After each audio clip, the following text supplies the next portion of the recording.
Capital TV Uttar Pradesh पर 4 का चक्रव्यूह देख रहे हैं आप। मैं हूं राधिका राज। आज 4 के चक्रव्यूह की सबसे बड़ी खबर आपको बता दें, रामपुर से सपा सांसद मोहिबुल्लाह नदवी से जुड़ी है।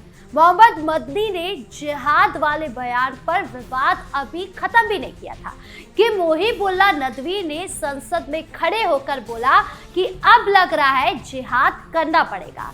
तो बताएंगे आपको क्यों सपा सांसद ने ऐसा बोला, अखिलेश यादव का इस पर क्या रुख है और तमाम मौलाना क्या कुछ कह रहे हैं। जब से योगी आदित्यनाथ मुख्यमंत्री बने हैं तब से हवा में हिंदुत्व जैसे घुल सा गया हो। सीएम योगी का हिंदुत्व मॉडल शुरू से चलता आ रहा है और आगे भी चले इसकी तैयारी हुई है। यानी लखनऊ में विराट हिंदू सम्मेलन कराने की तैयारी की गई है, जिसमें सीएम योगी मुख्य चेहरे की भूमिका निभाएंगे। क्या है इस सम्मेलन में खास और कौन थामेगा सीएम योगी का हाथ, बताएंगे आपको। एक तरफ जहां सीएम योगी घुसपैठियों को खुद बॉर्डर तक छोड़ कर आ रहे हैं, यानी घुसपैठिया भगाओ आंदोलन चला रहे हैं, तो वही दूसरी तरफ अखिलेश यादव की दोहरी रणनीति थमने का नाम ही नहीं ले रही है। कभी वो एसआईआर का विरोध करते हैं तो कभी एसआईआर को लेकर नरमी दिखाते हैं। और इसी कड़ी में एक बार फिर सीएम योगी ने घुसपैठियों को लेकर बड़ा बयान दिया है, साथ ही नया विवाद भी छेड़ दिया है। तो क्या कुछ बोल रहे हैं अखिलेश यादव, उनके बयानों के पीछे बताएंगे आपको।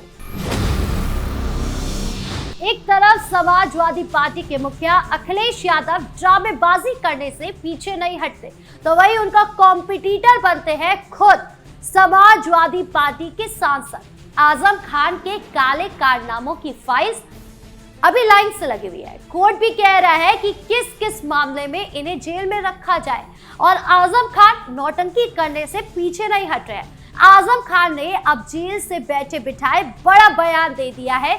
तो क्या बोले सांसद, बताएंगे आपको। तो चलिए शुरू करते हैं 4 का चक्रव्यूह। शुरुआत करते हैं 4 के चक्रव्यूह की सबसे बड़ी खबर से, जहां सबसे पहले चक्रव्यूह में बुरी तरह फंसे हैं सपा सांसद मोहिबुल्लाह नदवी। आपको महमूद मदनी का बयान याद होगा, वही महमूद मदनी जिन्होंने कुछ दिन पहले ही कहा था कि जिहाद एक पवित्र शब्द है, जिसका मतलब भारत में गलत सिखाया जाता है। जिहाद का मतलब सिखाया जाता है थूक जिहाद, लव जिहाद, लैंड जिहाद, ये सब बताया जाता है। यही नहीं, उन्होंने वंदे मातरम से लेकर सुप्रीम कोर्ट को लेकर भी बड़ी बात कही थी। महमूद मदनी के इस बयान के बाद कई प्रतिक्रियाएं सामने आई। संबित पात्रा ने कहा कि वंदे मातरम किसी धर्म का स्लोगन नहीं है, ये भारत माता के सम्मान में कहा जाता है। लेकिन ये बात मौलाना मदनी को समझ में नहीं आई। उनका और ऐसी ही सोच के कई मुसलमानों का मानना है कि वंदे मातरम कहता है कि हम धरती माता के आगे शीश झुकाते हैं, लेकिन शीश तो हम केवल अल्लाह के सामने ही झुकाते हैं। तो भला हम वंदे मातरम कैसे कह सकते हैं?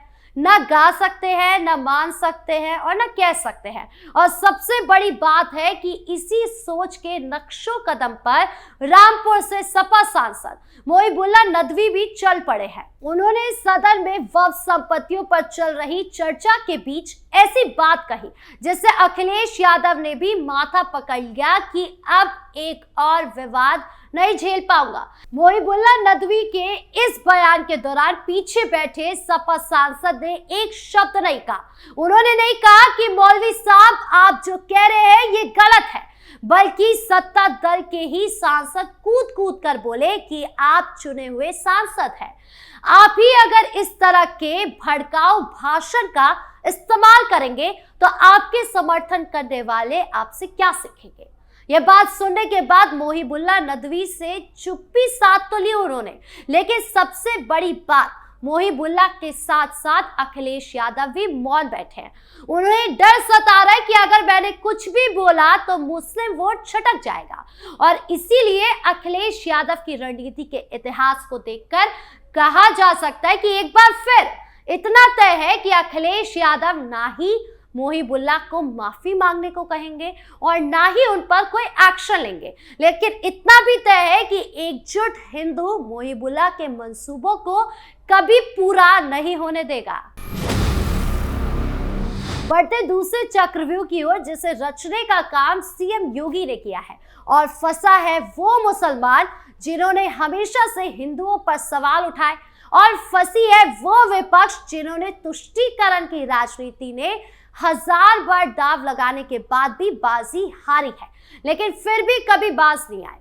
दरअसल सीएम योगी उत्तर प्रदेश विधानसभा चुनाव में भले ही अभी 1.25 साल का वक्त बाकी हो, लेकिन बीजेपी और आरएसएस ने अभी से अपनी सियासी एक्सरसाइज शुरू कर दी है। आरएसएस सीएम योगी आदित्यनाथ को फोकस में रखते हुए हिंदुत्व की बिसात बिछा रहा है ताकि 2027 की जंग को फतह कर सके, और इस तैयारी का एक हिस्सा विराट हिंदू सम्मेलन बन गया है। जी हाँ, लखनऊ में एक विराट हिंदू सम्मेलन होने जा रहा है, जिससे हिंदू को एकजुटता के साथ मजबूत किया जाएगा। साथ ही बटेंगे तो कटेंगे नारे को फिर से दोहराया जाएगा। और सबसे बड़ी बात, इस सम्मेलन का मुख्य चेहरा और कोई नहीं बल्कि योगी आदित्यनाथ होंगे, जिससे हिंदुओं को एक बड़ा संदेश जाएगा कि कोई है जो तुष्टीकरण की राजनीति के बीच भी आपके साथ कंधे से कंधा मिलाकर चलने को तैयार है। हालांकि अखिलेश यादव अपनी बयानबाजी से न पहले कभी हटे हैं न आज हट रहे हैं। उन्होंने साफ तौर पर कहा कि हिंदुओं के लिए सीएम योगी ने किया ही क्या है। राम मंदिर की बात करते हैं, राम मंदिर तो कोर्ट का फैसला है। हमारा पीडीआई है जिसने 2024 के लोकसभा चुनाव में बेहतर परफॉर्म किया था। हालांकि किसने बेहतर परफॉर्म किया था ये तो हम सब जानते हैं, और ये भी याद है कि उपचुनाव में बाजी किसने मारी थी जो लोकसभा चुनाव से बाद में हुए। और सीएम योगी वही है जो खुलकर हिंदुओं की बात करते हैं, उनका समर्थन करते हैं और कट्टरपंथियों का इलाज भी करते हैं। वो विपक्षियों की तरह पर्दे के पीछे से राजनीति नहीं करते हैं। बढ़ते तीसरे चक्रव्यूह की ओर, जिसमें फंसे हैं अखिलेश यादव, लेकिन इस बार चक्रव्यूह भी उन्हीं ने रचा है। एसआईआर का मुद्दा आजकल यूपी की सियासत का केंद्र बिंदु बन गया है। एक तरफ सीएम योगी है जो घुसपैठियों का इलाज कर रहे हैं, यानी बांग्लादेशी रोहिंग्या घुसपैठियों पर एक्शन हो रहा है। सीएम योगी आदित्यनाथ 17 नगर निकायों में घुसपैठियों की पहचान करने, उनकी सूची बनाने और डिटेंशन सेंटर भेजने के निर्देश दे रहे हैं, जिसके बाद से प्रशासन ने बड़े स्तर पर अभियान शुरू कर दिया। पुलिस अधिकारी ने बताया कि बस्ती में रहने वाले लोगों से उनके आधार कार्ड और पैन कार्ड चेक किए जा रहे हैं। इनमें से ज्यादातर लोग हरदोई और सीतापुर के रहने वाले हैं। पुलिस अधिकारी ने कहा कि हम इनका वेरिफिकेशन करते रहते हैं। ये लोग घरों में साफ सफाई का काम करते हैं। यही नहीं, सीएम योगी ने यूपी के हर मंडल में डिटेंशन सेंटर बनाने का निर्देश दिया है, जिसके बाद अवैध रूप से रह रहे बांग्लादेशियों को यहां भेजा जाएगा।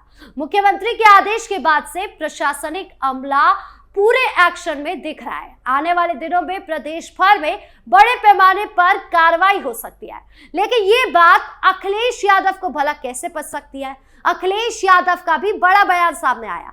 अखिलेश यादव ने कहा कि एसआईआर बीजेपी सरकार अपनी नाकामी छुपाने के लिए करा रही है। हमारी अपील है कि सब अपना वोट बनवाए, कटने से बचाए, वरना बीजेपी बाबा साहेब डॉक्टर भीमराव अंबेडकर के संविधान के अधिकार को छीनने की तैयारी में है। वोट का अधिकार छीना तो आरक्षण भी खत्म होगा। जनता के तमाम दूसरे अधिकार जो संविधान से मिल रहे हैं वो भी छीन जाएंगे। पहले तो अखिलेश यादव को कोई समझाए कि उनके अधिकार छीन कौन रहा है। एसआईआर में अगर नाम कट ही रहे होते तो लोग शिकायत करने क्यों नहीं आ रहे हैं? अगर अखिलेश यादव को लगता है कि एसआईआर में लोगों का नाम कट रहा है तो वो जनता के सामने लेकर आए। बयानबाजी करने से तो कुछ नहीं होगा। बढ़ते हैं आज के आखिरी चक्रव्यूह की ओर, जो आजम खान से जुड़ी है, जो अखिलेश यादव से भी ज्यादा नौटंकी बाज है। आजम खान पैन कार्ड मामले में जेल में है और ना जाने कब तक रहेंगे, लेकिन फिर भी उनका विक्टिम कार्ड खत्म नहीं हो रहा। दरअसल आजम खान से मिलने उनकी पत्नी और परिजन पहुंचे थे, लेकिन उन्हें बिना मिले ही वापस लौटना पड़ा। आजम खान की पत्नी, बहन और बड़ा बेटा अदीब उनसे मिलने पहुंचे थे, लेकिन 1 घंटे बाद भी उनकी मुलाकात नहीं हो पाई और बेटे अब्दुल्ला ने उनसे मिलने से इनकार कर दिया। अब माना यह जा रहा है कि मिल इसलिए नहीं रहे हैं ताकि लोगों को दिखे कि आजम खान के साथ कितनी ज्यादती हो रही है, लेकिन फिर भी अखिलेश यादव कह रहे हैं कि विपक्षियों को, खासकर समाजवादी पार्टियों के कार्यकर्ताओं को फर्जी केसों में फंसाकर उन पर तमाम धाराएं लगाई जा रही है सरकार की ओर से।